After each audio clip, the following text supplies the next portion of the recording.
Hello student, मैं मनीष मालवीय अनवेरा online school classes में आप सभी का स्वागत करता हूं। हम पढ़ रहे थे क्लास 11 की एग्रीकल्चर बायो के बारे में, जिसमें अपना लेसन चल रहा था जो नोवा जंतु वर्ग की एनिमल टैक्सोनॉमी। ठीक है, ये हमारे इस लेसन का 8वां पार्ट है। कल अपन ने वर्टिब्रेटा में जो दूसरा टेट्रापोडा भाग नेथोस्टोमेटा में अपन ने शुरू किया था। नेथोस्टोमेटा में अब उनको दो अधिवर्ग में बांटा था, एक अधिवर्ग पिसीज और एक था टेट्रापोडा। पिसीज में अपन ने दो वर्ग होते हैं, जिसमें से एक वर्ग के बारे में अपन ने पढ़ा था, जो वर्ग था कॉन्ड्रिक्थिज। आज अपन ऑस्टिक्थिज के बारे में पढ़ते हैं। शुरुआत करते हैं अपने वर्ग ऑस्टिक्थिज।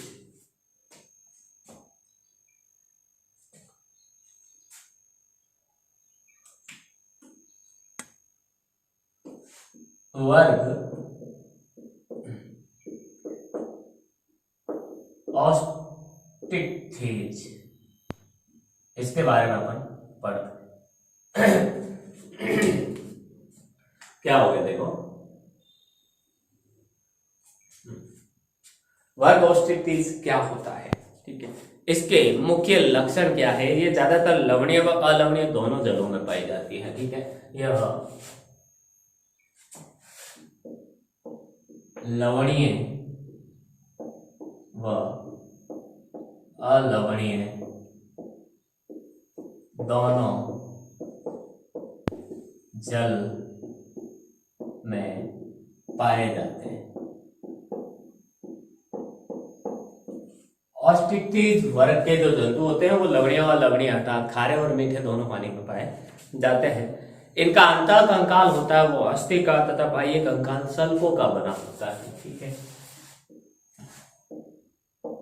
अंतः कंकाल अस्थि तथा बाह्य कंकाल सल्कों का बना होता है। किसका? सल्कों का बना होता है। सल्कों का बना होता है अंतः कंकाल अस्थियों का अर्थात हड्डियों का, और बाह्य कंकाल हमारे सल्कों का बना होता है। चार जोड़ी इसमें गिल दरारें पाई जाती है, जो गिल प्रच्छद से ढकी होती है, ठीक है। इनमें चार जोड़ी गिल दरारें पाई जाती हैं, जो गिल प्रच्छद से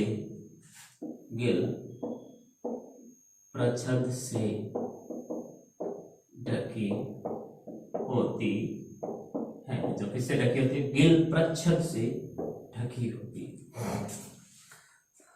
अगला है, इनमें वायुवास से उपस्थित होते हैं। अर्थात पिछला अपन ने कॉन्ड्रिक्थिज वर्ग पढ़ा था, जिसमें कहा था अपन ने कि वायुवास से उपस्थित नहीं होते, इसलिए उनको लगातार कॉन्ड्रिक्थिज जंतुओं को लगातार तैरने की आवश्यकता होती है। इनमें वायुवास से उपस्थित होते हैं, इसलिए इनमें लगातार तैरने की आवश्यकता नहीं होती है। अगर ये थोड़ी देर अपने पंख, इनके जो पर पंख होते हैं, उनको हिला के तैरना बंद कर दे तो भी ये डूबेंगे नहीं। इनमें वायुवास से उपस्थित होते हैं। वायुवास से क्या होते हैं? उपस्थित होते हैं। अगला है, इनमें नर क्लेस्पर नामक मेथुनांग पाए जाते हैं। इनमें नर में क्या होता है? क्लेस्पर नामक मेथुनांग पाए जाते हैं। नर में क्लेस्पर नामक मैथुन अंग उपस्थित होते हैं। नर में क्लेस्पर नामक क्या होते हैं? मैथुन अंग होते हैं। ये असमतापी होते हैं, अर्थात वातावरण के अनुसार, बाह्य वातावरण के अनुसार अपना तापमान नहीं बदल पाते, ठीक है। एक लिंगी होते हैं असमतापी, एक लिंगी, अंडप्रजक, बाह्य निषेचन व प्रत्यक्ष परिवर्धन होता है इनमें। ये एक लिंगी, असमतापी,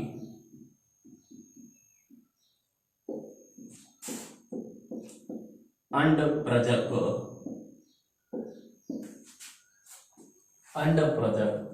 इनमें बाह्य निषेचन होता है, निषेचन तथा प्रत्यक्ष परिवर्धन होता है, प्रत्यक्ष परिवर्धन होता है। ठीक है, इनमें एग्जाम्पल देखिए, लेबियोरोहिता, ठीक है, कतला, हिप्पोकैम्पन, गैम्बूसिया, लेबियो, कतला, हिप्पोकैम्पन और गैम्बूसिया। गैम्बूसिया मछली होती है, ये तालाबों में छोड़ी जाती है, क्योंकि ये क्या करती है, डेंगू के मच्छरों का, जो डेंगू फैलाने वाले मच्छर होते हैं उनका ये भक्षण करती, खा लेती है, उनके अंडे जो होते हैं, लार्वा जो होते हैं, उनको खा लेती है। तो डेंगू नियंत्रण में भी इनका उपयोग किया जाता है। गैम्बूसिया मछली की ये खासियत है। ठीक है, अगला जो अधिवर्ग है हमारा वो है टेट्रापोडा। अगला जो अधिवर्ग है वो हमारा कौन सा है, टेट्रापोडा।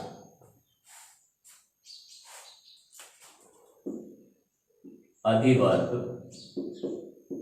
पीसीज हो गया, अब ये है हमारा टेट्रापोडा।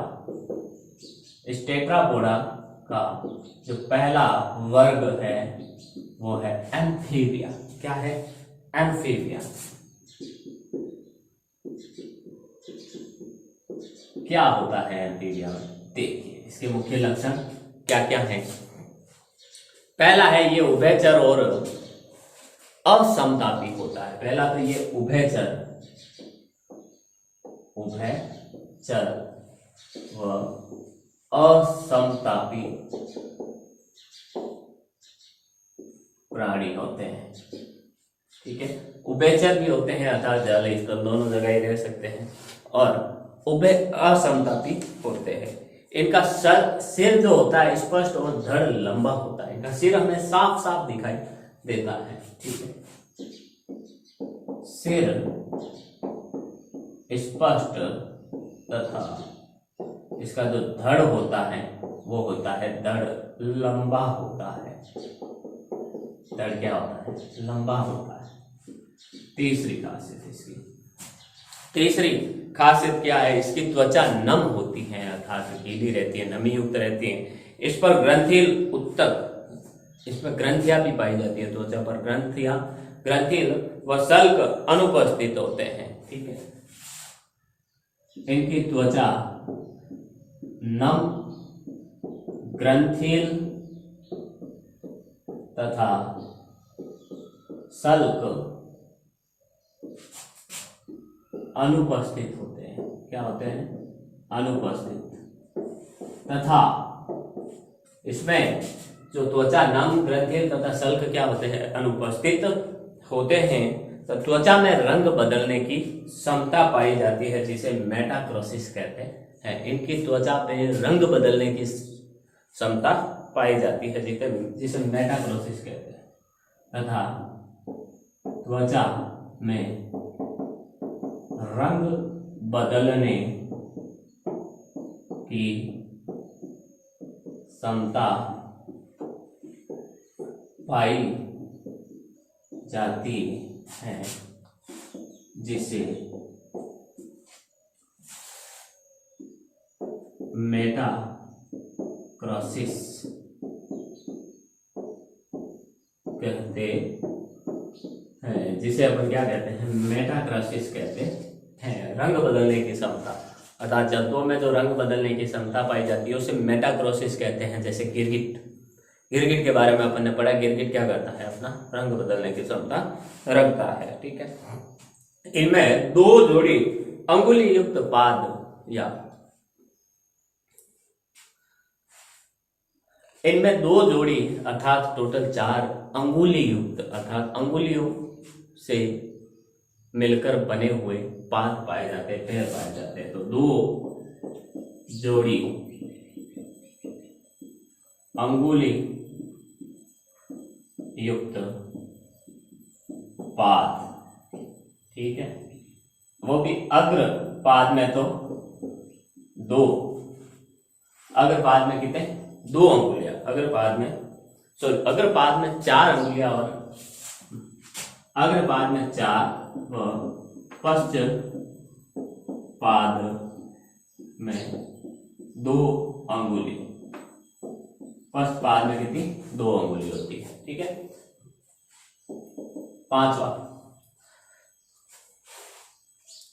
पांचवा जो अगला अपना इसमें खासियत है, इनकी श्वसन त्वचा, इनका जो श्वसन क्रिया वो त्वचा, मुख गुहा, फुफ्फुस द्वारा होते हैं। श्वसन त्वचा, मुख गुहा, फुफ्फुस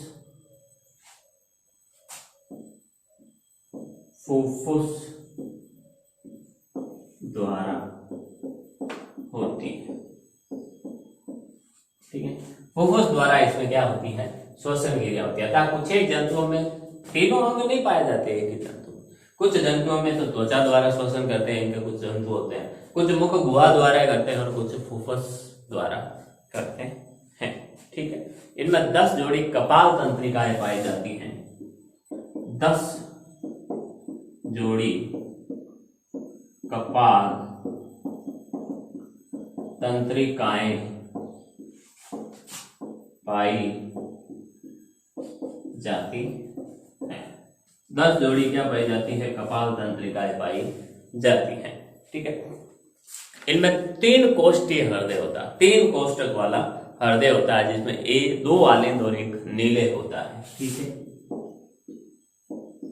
3 कोष्ठीय यानी 3 खंडों से, 3 कोष्ठों से बना हृदय होता है, जिसमें 2 आलिंद व 1 नीले होता है। 2 आलिंद और क्या होता है, 1 नीले होता है। 8वां लक्षण क्या कहता है, देखिए, इसमें आहार नाल, उत्सर्जन तंत्र, जनन तंत्र एक ही चैम्बर क्लोएका में खुलते हैं। अर्थात इसकी जो आहार नाल होती है वो भी आखिरी समय में एक चैम्बर क्लोएका, उत्सर्जन तंत्र और जनन तंत्र, ये तीनों एक ही चैम्बर में खुलते हैं, जिसे क्लोएका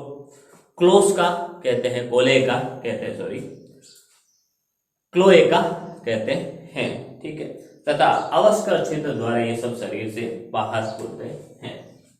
देखिए, आहार नाल, उत्सर्जन तंत्र तथा जनन तंत्र एक ही चैम्बर जिसका नाम क्या है, क्लोएका, जिसका नाम है क्लोएका में खुलते हैं तथा अवस्कर क्षेत्र द्वारा शरीर से अवस्कर क्षेत्र द्वारा शरीर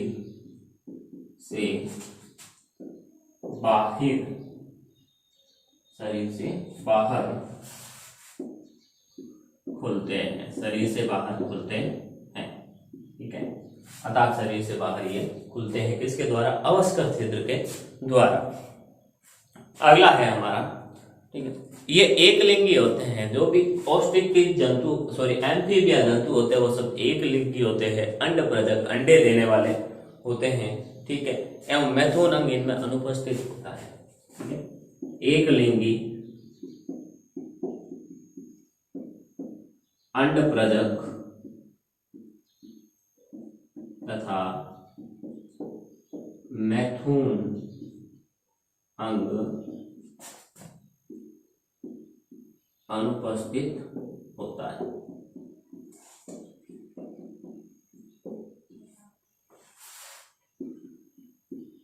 अनुपस्थित होता है, ठीक है।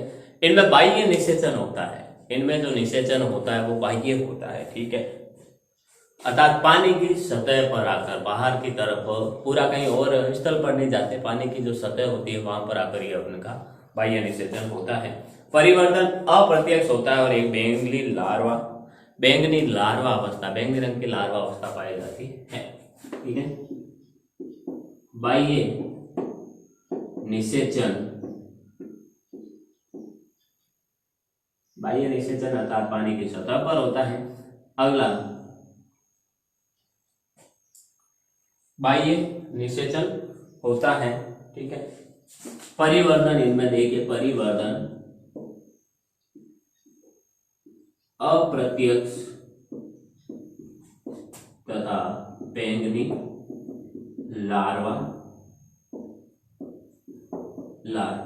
अवस्था उपस्थित होती है, ठीक है। बैंगनी लार्वा अवस्था पाई जाती है, उपस्थित होती है। इनमें ग्रीष्म निष्क्रियता व शीत निष्क्रियता पाई जाती है। जब भी प्रतिकूल परिस्थितियां होती हैं जंतुओं के लिए, किन जंतुओं के लिए?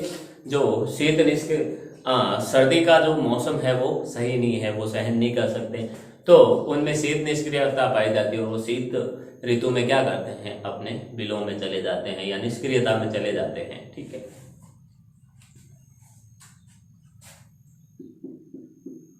प्रतिकूल परिस्थितियों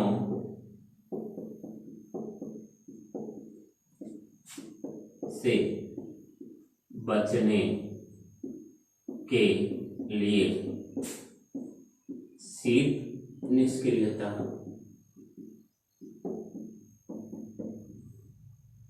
व ग्रीष्म निष्क्रियता पाई जाती है, ठीक है। शीत निष्क्रियता व ग्रीष्म निष्क्रियता पाई जाती है। एग्जाम्पल है जैसे टोड, मेंढक, हाइली, सैलामेंडर, नेक्ट्यूरस। टोड, मेंढक, हाइली, सैलामेंडर आदि।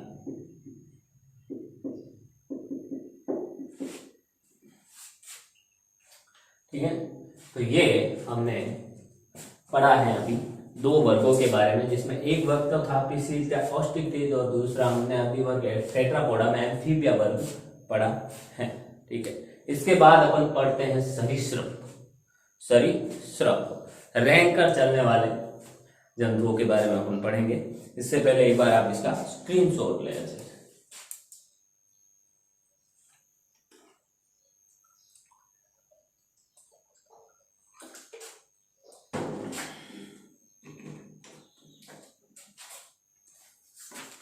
देखिए,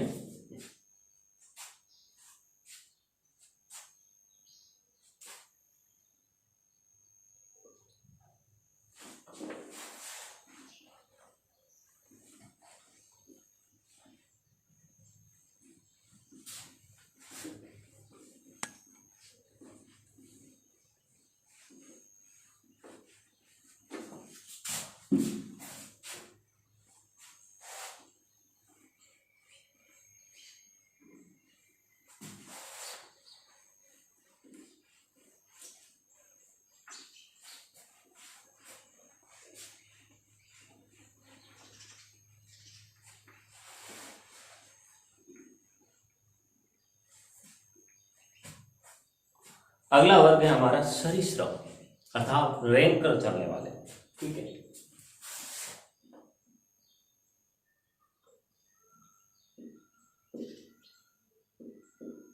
वर्ग सरीसृप जो भी रेंग कर चलते हैं वो सब इस वर्ग में आते हैं, वो सभी जंतु इस वर्ग में आते हैं। ठीक है, रेंग कर चलने वाले। ठीक है,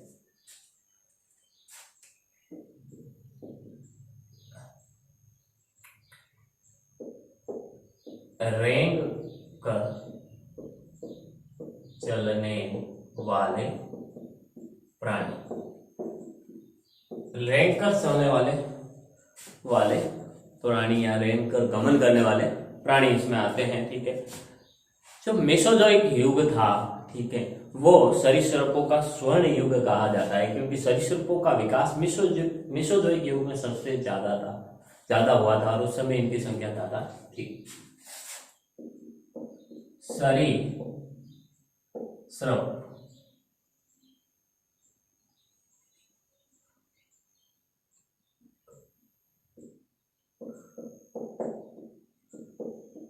मेसोजोइक युग सरीसृपों का स्वर्ण युग माना जाता है। क्या माना जाता है? स्वर्ण युग माना जाता है। स्वर्ण युग माना जाता है। जो सरीसृपों का अध्ययन किया जाता है, विज्ञान की एक शाखा के अंदर से सरीसृपों का अध्ययन किया जाता है, जिसे हर्पेटोलॉजी कहते हैं। सरीसृपों का अध्ययन हर्पेटोलॉजी कहलाता है। लॉजी कहलाता है। हर्पेटोलॉजी क्या कहलाता है? सरीसृपों का अध्ययन कहलाता है। ठीक है, सवाल पूछ ले अगर के हाँ सरीसृपों का अध्ययन किसमें किया जाता है या हर्पेटोलॉजी क्या है, तो सरीसृपों अर्थात रेंग कर चलने वाले सभी जंतुओं का अध्ययन अपन किसमें करते हैं? सरीसृपों में करते हैं। अब इनके मुख्य लक्षणों की बात करते हैं अपन।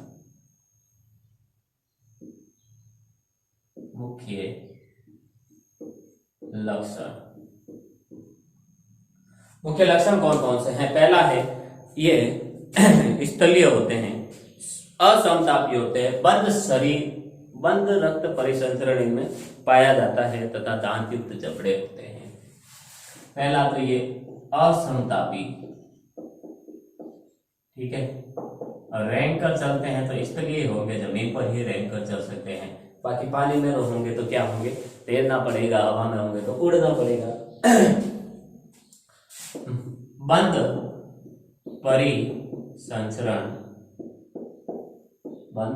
परिसंचरण तंत्र तथा दांत युक्त जबड़े होते हैं। इनके जबड़े होते हैं और जबड़ों में अच्छे दांत होते हैं। दांत युक्त जबड़े पाए जाते हैं। दांत युक्त इनमें क्या पाए जाते हैं? जबड़े पाए जाते हैं। ठीक है, अगला लक्षण, ठीक है, अगला लक्षण है शरीर सिर धड़ व पूंछ में विभक्त होता है। इनका जो शरीर होता है 3 भागों में बटा होता है। शरीर सिर, एक इनका धड़ बॉडी व पूंछ में अर्थात जो इनकी पूंछ होती है पूंछ में विभक्त होता है। तीसरा लक्षण क्या है? त्वचा शुष्क होती है, सूखी हुई होती है, शल्क युक्त होती है और ग्रंथि विहीन होती है। इनकी त्वचा शुष्क अर्थात सूखी,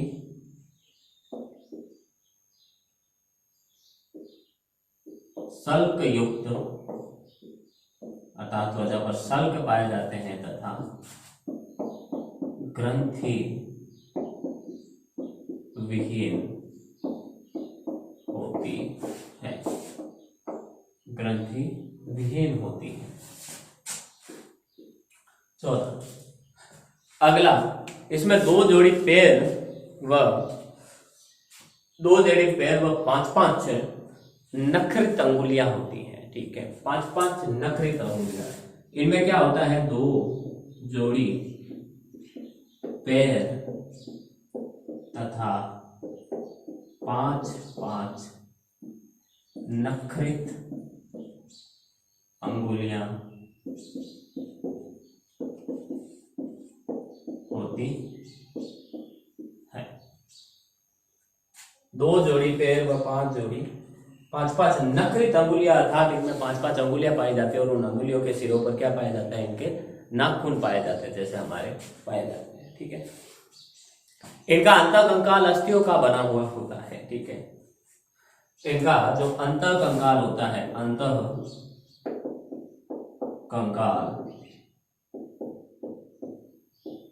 अस्थियों का बना होता है। अंतःकंकाल अस्थियों का बना होता है। ठीक है, अंतःकंकाल इनका अस्थियों का बना होता है। ठीक है, त्वचा में रंग बदलने की क्षमता पाई जाती है। इनकी जो त्वचा में रंग बदलने की क्षमता जाती है। त्वचा में रंग बदलने की क्षमता पाई जाती है, तो याद करिए उसको अपन क्या कहते हैं, जिनमें त्वचा में रंग बदलने की क्षमता पाई जाती है उन जंतुओं को मेटाक्रोसिस कहते हैं। ठीक है, हृदय तीन कोष्ठीय होता है, निषेचन, आंतरिक निषेचन होता है। ठीक है, इनका हृदय तीन कोष्ठीय तथा आंतरिक निषेचन होता है। निषेचन इनमें कैसा होता है, आंतरिक होता है।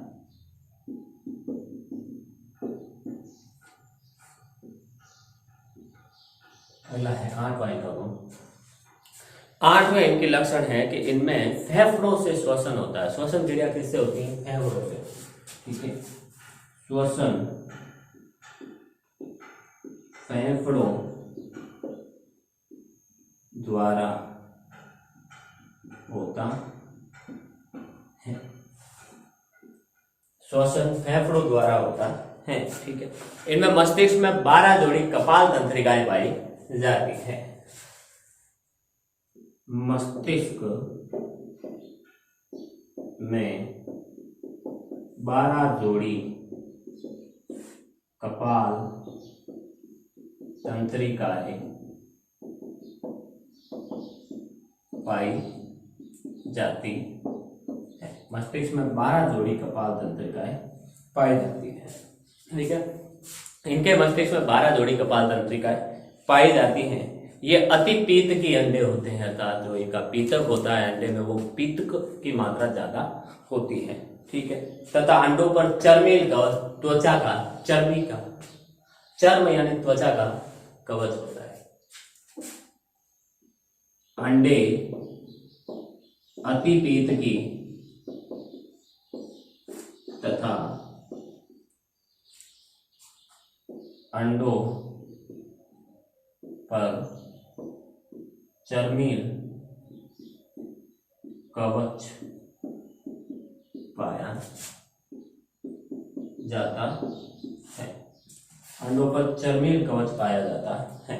ठीक है, एग्जाम्पल है जैसे एलिगेटर, ये मगरमच्छों की प्रजाति एलिगेटर, जिसे हम छिपकलियां कहते हैं वो अपनी भाषा में, एलिगेटर, कैमलियन, एग्जाम्पल है एलिगेटर।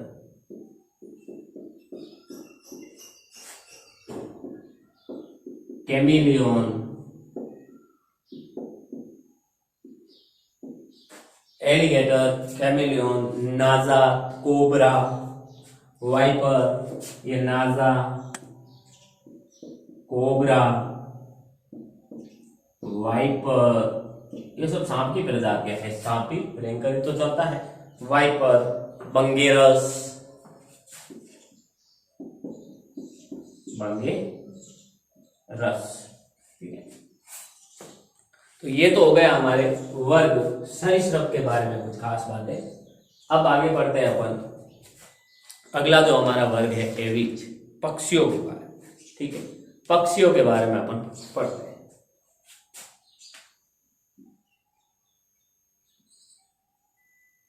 सी वर्ग एविज। ठीक, एविज वर्ग की क्या खासियत बातें हैं? इसमें उड़ने वाले कशेरुकी प्राणी आते हैं। इसमें कौन आते हैं? उड़ने वाले कशेरुकी प्राणी। उड़ने वाले क्या आते हैं? कशेरुकी प्राणी आते हैं। ठीक है, इनमें अग्रपाद पंखों में रूपांतरित हो जाते हैं। आगे के जो पैर होते हैं वो पंखों में रूपांतरित हो जाते हैं। ठीक है, बदल जाते हैं। अग्रपाद पंखों में रूपांतरित हो जाते हैं। अग्रपाद के इसमें बदल जाते हैं, पंखों में बदल जाते हैं। इनका अध्ययन पक्षी विज्ञान में कहलाता है, अर्थात इनका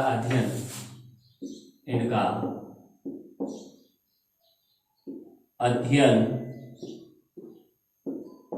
पक्षी विज्ञान या इंग्लिश में ऑर्निथोलॉजी कहलाता है।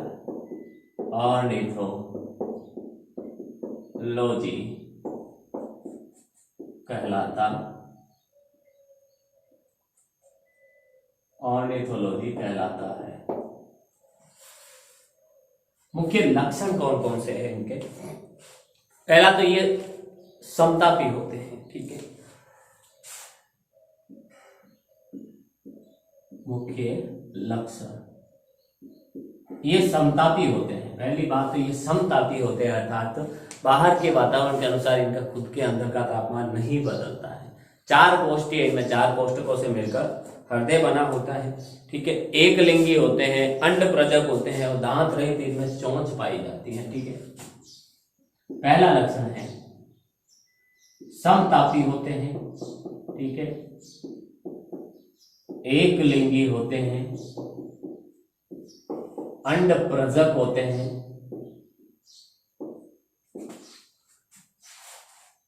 दांत रहित चोंच पाई जाती है। इनमें दांत रहित चोंच उपस्थित तथा 4 कोष्ठीय हृदय पाया जाता है।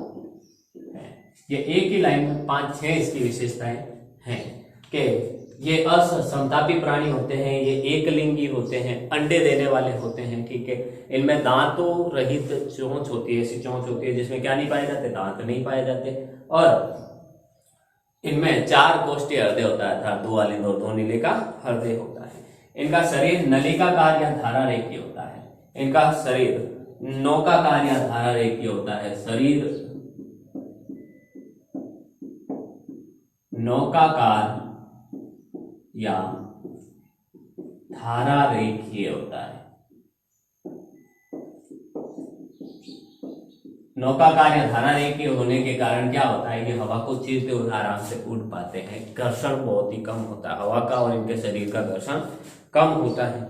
इनका सिर छोटा, सिर तो छोटा, ग्रीवा लचीली होती है, कठोर नहीं होती है, ग्रीवा को कहीं भी घुमा सकते हैं। ठीक है, पूंछ छोटी होती है तथा त्वचा शुष्क एवं ग्रंथि विहीन होती है। इनका सिर छोटा, ग्रीवा लचीली,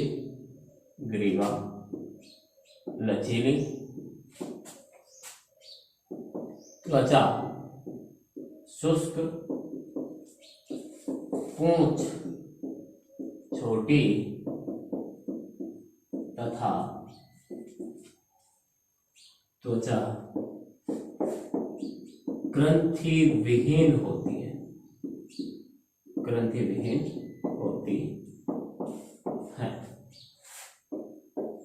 त्वचा ग्रंथि विहीन होती है। ठीक है, त्वचा पर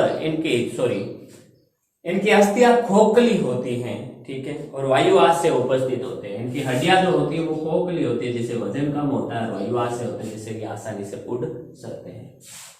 अस्थियां खोखली तथा वायुवास से उपस्थित होता है, उपस्थित होते वायुवास से पाए जाते हैं, ठीक है। पांचवा है इसमें जो त्वचा पर केराटिन से बने हुए पर पाए जाते हैं, केराटिन से, इनके जो पंख होते हैं वो केराटिन के बने होते हैं। त्वचा पर केराटिन के बने पंख या पर पाए जाते हैं, पंख या पर पाए जाते हैं।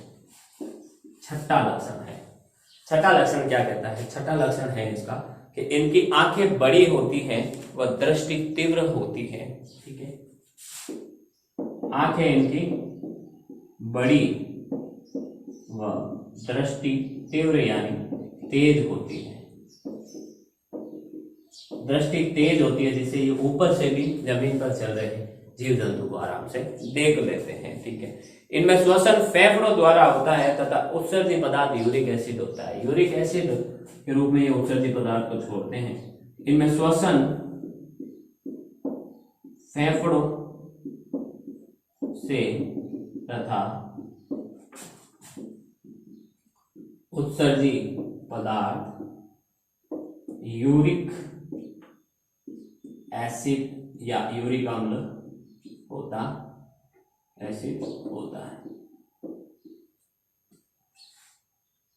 इसलिए इनको यूरिक अम्ल उत्सर्जी कहा जाता है, ठीक है। इनमें मूत्रा से अनुपस्थित होता, मूत्रा से पाया ही नहीं जाता है। वह ध्वनि उत्पादक यंत्र शब्दिनी पाया जाता है। मूत्रा से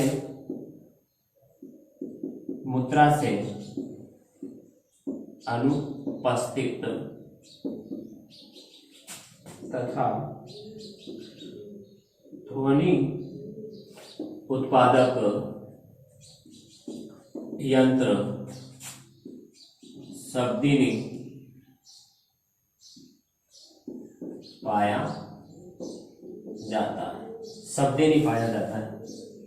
नौवा है, ठीक है, एक घोषणा बनाकर रहते हैं, ठीक है,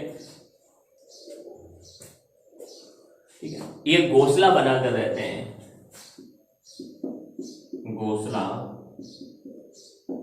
बनाकर रहते हैं, घोंसला बनाकर रहते हैं। और इनके जो अंडों पर ऊष्मायन करते हैं, इनके जो पेरेंट्स होते हैं वो अपने अंडों को ऊष्मायन देते हैं, तब तक उस पर बैठे रहते हैं, गर्मी देते हैं, जब तक कि क्या हो जाए, अंडों से चूजा बाहर ना आ जाए, अंडों से चूजा बाहर ना आ जाए, ठीक है। एग्जाम्पल है इसके, जैसे एग्जाम्पल में अपन कुछ भी रख सकते हैं, कबूतर, तोता, मोर, कबूतर, तोता, मोर, कबूतर, तोता, मोर, हंस, पेंगुइन,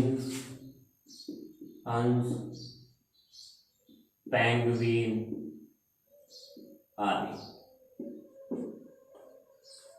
ये हमारा वर्ग सरीसृप और वर्ग एवीज, उड़ने वाले और रेंगने वाले पक्षी जंतुओं के बारे में हमारा जो वर्ग था। अगला हम स्तनधारी अर्थात मेमेलिया वर्ग के बारे में पढ़ेंगे। एक बार स्क्रीनशॉट लें, और स्तनधारी हमारा आखिरी वर्ग है, और इसी स्तनधारी के साथ हमारा लेसन कंप्लीट हो जाएगा। देखिए,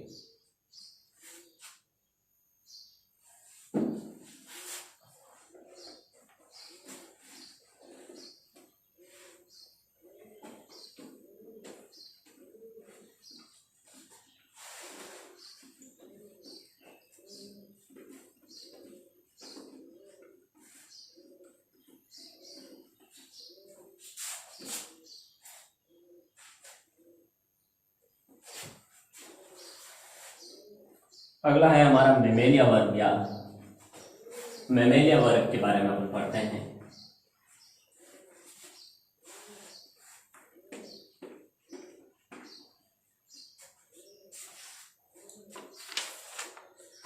वर्ग मैमेलिया, जो डी है हमारा, वर्ग मैमेलिया, ठीक है। स्तनधारी अर्थात जो बच्चे उत्पन्न करते हैं, अंडे नहीं देते हैं, ठीक है। इनमें स्तन ग्रंथियां पाई जाती हैं, इनमें स्तन ग्रंथियां पाई जाती हैं, ग्रंथियां पाई जाती हैं, इसीलिए इनको क्या कहते हैं, स्तनधारी भी कहते हैं। नेक्स्ट अगला है हमारा, ठीक है। इन पर शरीर पर रोम और बाह्य कर्ण पर कर्णपिना पाया जाता है। इनके शरीर पर बाल देखिए, हमारे शरीर पर बाह्य कर्ण पर कर्णपिना, ये जो कर्णपिना होता है कान के ऊपर, वो पाया जाता है। शरीर पर बाल व बाह्य कर्ण पर कर्णपिन्ना पाया जाता है।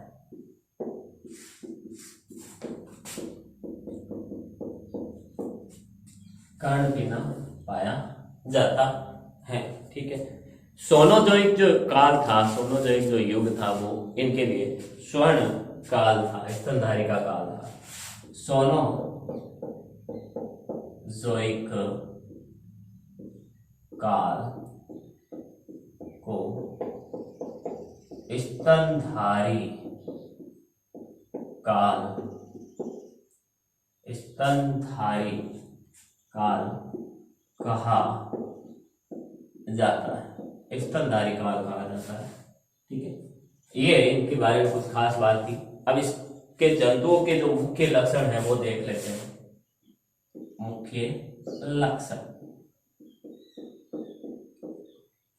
ठीक है। मुख्य लक्षण क्या क्या है देखिए। पहला, ये सर्पदंती समतापी होते हैं, गर्तदंती होते हैं, ठीक है। विषम दंती, द्विबार दंती और हृदय 4 कोष्ठीय होता है, एक लिंगी होते हैं। समतापी, समतापी, समतापी, गर्तदंती, समतापी, गर्तदंती, विषमदंती, द्विवार दंती, 4 कोष्ठीय हृदय, इनमें 4 कोष्ठीय हृदय तथा एक लिंगी होते हैं, ठीक है। समतापी, समान ताप बना रहता है, बाहर के तापमान से कोई फर्क नहीं पड़ता। गर्तदंती होते हैं, अर्थात गर्तदंती का मतलब होता है कि इनमें 2 बार, देखिए द्विबार दंती 2 बार दांत आते हैं। विषम दंती, दांतों के प्रकार अलग अलग होते हैं, ठीक है। और दांत जो मसूड़े में धंसे हुए होते हैं, इसलिए गर्तदंती। 4 कोष्ठों का हृदय होता है और एक लिंगी होते हैं, ठीक है। इनकी देखिए सिर होता है, जो नहीं सॉरी शरीर, सिर, ग्रीवा, धड़ व पूंछ में विभक्त होता है। शरीर, सिर, ग्रीवा, धड़ व पूंछ में विभक्त होता है, पूंछ में विभक्त होता है, ये इनका शरीर। तीसरा है त्वचा मोटी होती है, जल रोधक होती है व ग्रंथिल होती है, ठीक है। त्वचा मोटी, जल रोधक,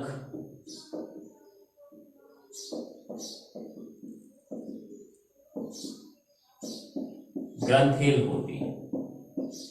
त्वचा ग्रंथिल होती है, अर्थात इसमें ग्रंथियां पाई जाती है, जैसे श्वेत ग्रंथियों से पसीना आता है, तेल व स्तन ग्रंथियां इनमें पाई जाती है।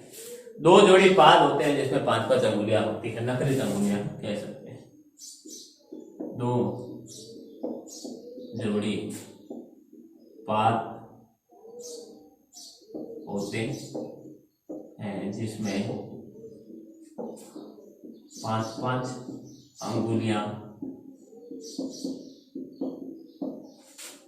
पाई जाती हैं। क्या पाई जाती है? 5-5 अंगुलियां इनमें पाई जाती है। अगला है श्वसन एक जोड़ी फुफ्फुस से होता है। इनमें एक जोड़ी फुफ्फुस होते हैं, जैसे हमारे दाएं बाएं वाले फेफड़े हैं उनमें से एक जोड़ी फुफ्फुस होता है। इनमें श्वसन एक जोड़ी फुफ्फुस द्वारा होता है। श्वसन होता है वो एक जोड़ी फुफ्फुस द्वारा होता है। ठीक है। इनमें मस्तिष्क अत्यधिक विकसित होता है, जो 2 गोलार्धों में बटा होता है। 2 गोलार्धों में बटा होता है और दोनों गोलार्धों को कार्पस कैलोसम से जुड़े होते हैं। ठीक है। मस्तिष्क बहुत ही ज्यादा विकसित होता है। मस्तिष्क अत्यधिक विकसित होता है। 2 गोलार्ध में बटा जो कार्पस कैलोसम द्वारा जुड़े होते हैं। कार्पस कैलोसम द्वारा जुड़े होते हैं। अगला 7वां है, इनमें यूरिया पदार्थ उत्सर्जन करते हैं। ये क्या करते हैं? यूरिया पदार्थ, जो पक्षी थे वो यूरिक अम्ल को छोड़ते थे, ये यूरिया पदार्थ का उत्सर्जन करते हैं। यूरिया पदार्थ का उत्सर्जन करते हैं। 8वां, यूरिया पदार्थ का ये उत्सर्जन करते हैं। अगला है हमारा 8वां। ठीक है। इनमें दोहरा रक्त परिसंचरण तंत्र पाया जाता है। अगर आपने 10th में पढ़ा हो तो हृदय के बारे में पढ़ा हो, तो उसमें हृदय रक्त होता है वो 2 बार हृदय के अंदर आता है और 2 ही बार बाहर जाता है, इसलिए दोहरा रक्त परिसंचरण कहलाता है। तो इनमें दोहरा रक्त परिसंचरण तंत्र पाया जाता है। दोहरा रक्त परिसंचरण तंत्र पाया जाता है। ठीक है। नर में वृषण शरीर के बाहर होते हैं और मैथुन अंग शिशन पाया जाता है। इनमें नर में वृषण शरीर के बाहर तथा मैथुन अंग शिशन पाया जाता है। नर में वृषण शरीर के बाहर होते हैं और शिशन अंग इनमें मैथुन का अंग, मैथुन क्रिया करने का जो अंग होता है शिशन पाया जाता है। ठीक है। परिवर्धन मादा के गर्भाशय में होता है। बच्चे का जो परिवर्धन होता है वो कहाँ होता है? परिवर्धन मादा के गर्भाशय में होता है। ठीक है। 11वां है, परिवर्धन मादा के गर्भाशय में होता है। ये जरायुज तथा उच्च कोटि के पैतृक संरक्षण रखते हैं। ये जरायुज होते हैं, अर्थात सीधे अंडे नहीं देते हैं, सीधे बच्चे उत्पन्न करते हैं। जरायुज तथा उच्च कोटि की पैतृक संरक्षण पाया जाता है, अर्थात बच्चे को अपने पास रखते हैं, बच्चे की पालन पोषण करते हैं बहुत लंबे समय तक। देखते हैं मनुष्य में, हम में देखते हैं हमारे माँ बाप हमारा पालन पोषण बहुत ही लंबे समय तक 20, 21, 22 साल तक करते ही रहते हैं कंटिन्यू। ठीक है। जैसे चूहा, चूजा एग्जाम्पल में देखिए चूहा, कुत्ता, मानव, बिल्ली आदि। स्क्रीन शॉट लें आप एक बार इसका।